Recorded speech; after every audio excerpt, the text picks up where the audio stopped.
Ito ang aking pangako, pag-ibig na di maglalaho.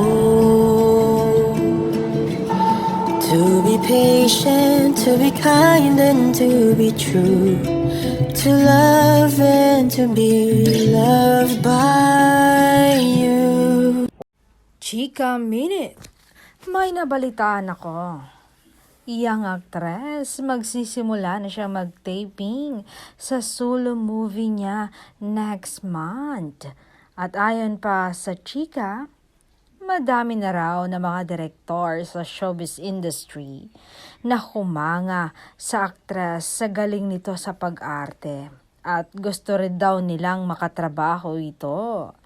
At naniniwala daw ang mga directors na ito na madaming mahahakot na awards ang dalaga.